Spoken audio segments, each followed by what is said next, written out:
नमस्ते, आप सबका स्वागत है 9th क्लास की गणित में चैप्टर 1 नंबर सिस्टम पार्ट 7 की इस वीडियो में हम पढ़ेंगे घातांक के नियम, लॉज ऑफ एक्सपोनेंट।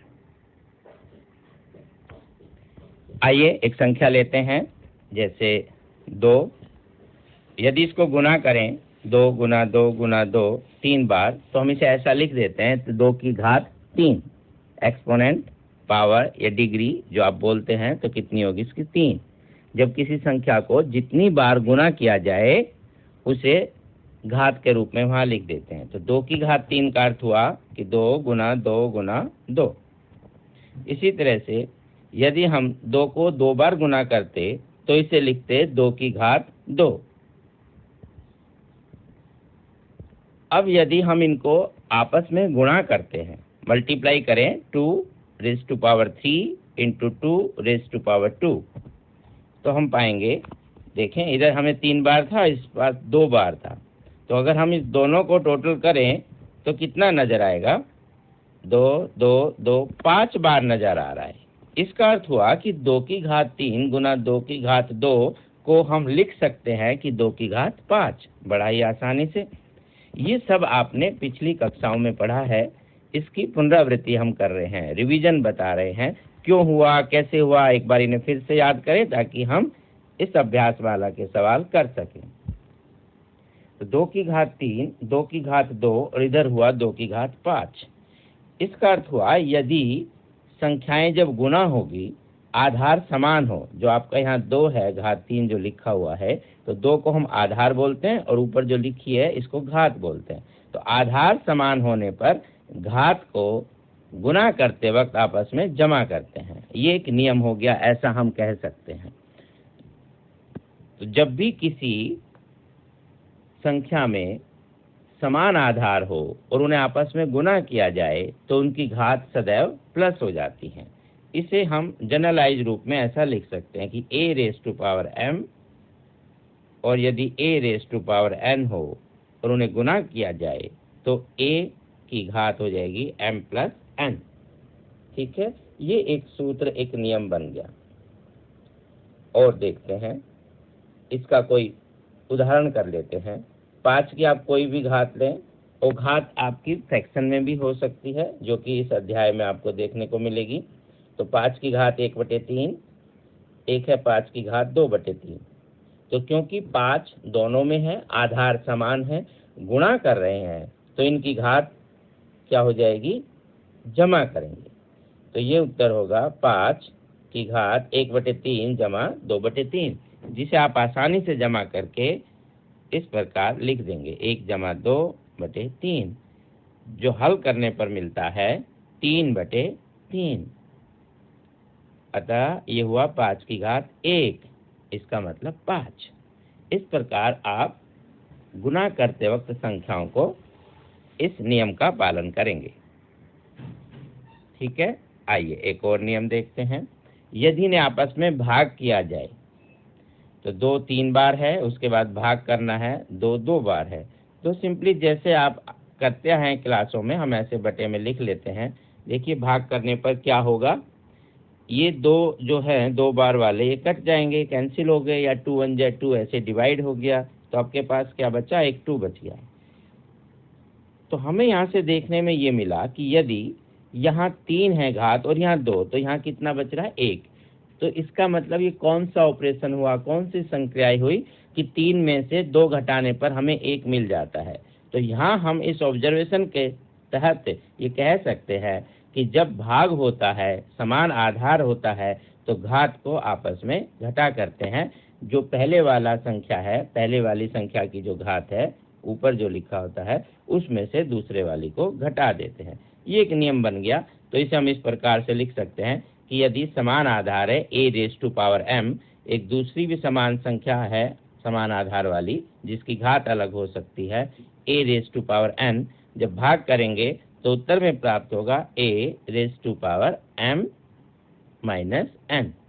ये एक दूसरा नियम हमें प्राप्त हुआ। फिर से याद दिलाएं, ये सभी नियम हम पिछली कक्षा में पढ़ चुके हैं।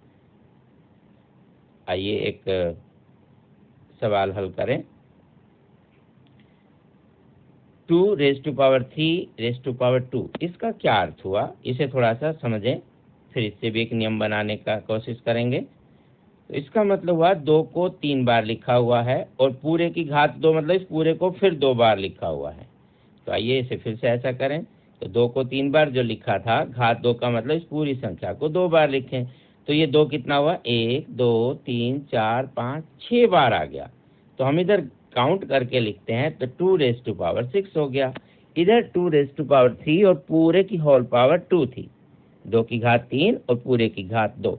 तो यहाँ से ये हमारा ऑब्जर्वेशन रहा कि यदि इस तरह की संख्या होगी, ऐसे पावर के साथ फिर पावर लिखा होगा, डिग्री होगी, तो ये आपस में गुना करने पर समान रहता है।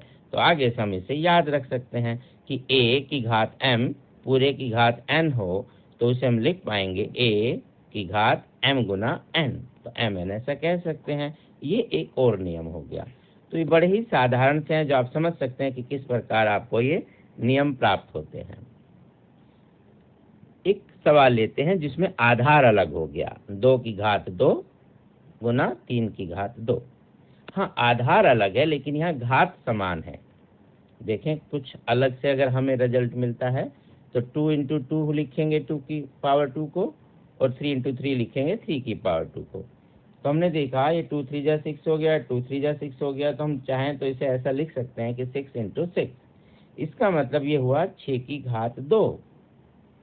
थोड़ा सा ध्यान से देखें तो उधर था 2 की घात 2 3 की घात 2। इसका मतलब 2 3 6 तो वहां से मिल ही रहा था, और उसकी घात 2 थी।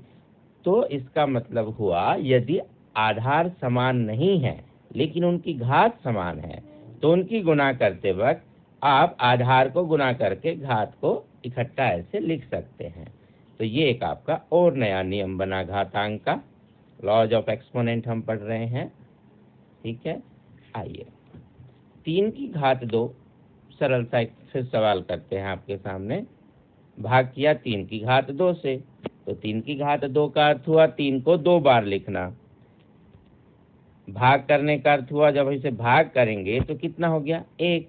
समान संख्या को समान संख्या से विभाजित करेंगे, डिवाइड करते हैं तो 1 ही आता है। यहाँ से 1 कैसे हो सकता है, हमें पता है जब हम भाग करते हैं तो हम पावर को क्या करते हैं, माइनस करते हैं। तो 2 - 2 ये लिखेंगे, तो यहाँ से क्या प्राप्त हुआ, 0। लेकिन दायां पक्ष हमारा कितना है, 1।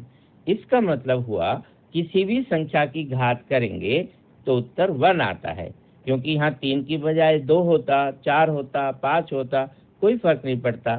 समान संख्या को समान संख्या से भाग करने पर सदैव 1 ही आता है।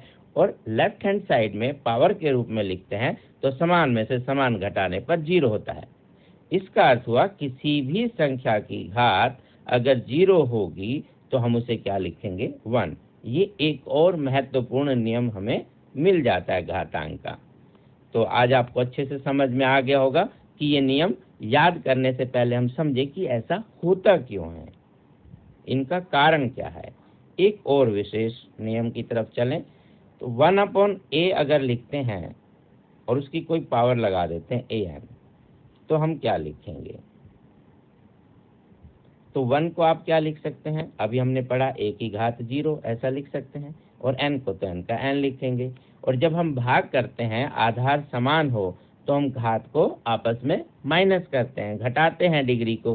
तो a⁻0 - n लिख देंगे, और 0 - n का मतलब -n रहा।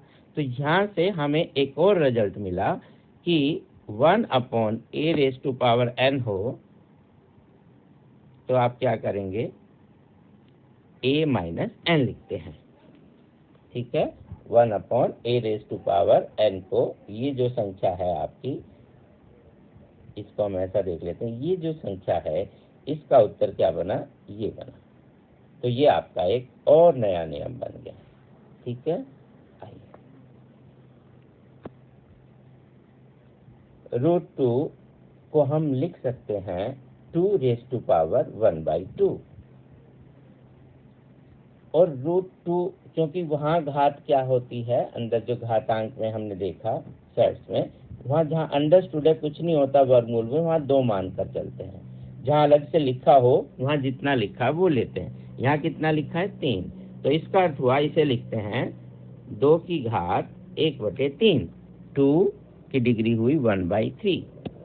ठीक है, तो यहाँ से हम कह सकते हैं कि कोई भी संख्या है उसमें अगर ऐसे रूट के अंदर कोई घात लिखी है, डिग्री लिखी है, तो उसे हल करते वक्त हम a की घात 1/n लिख सकते हैं।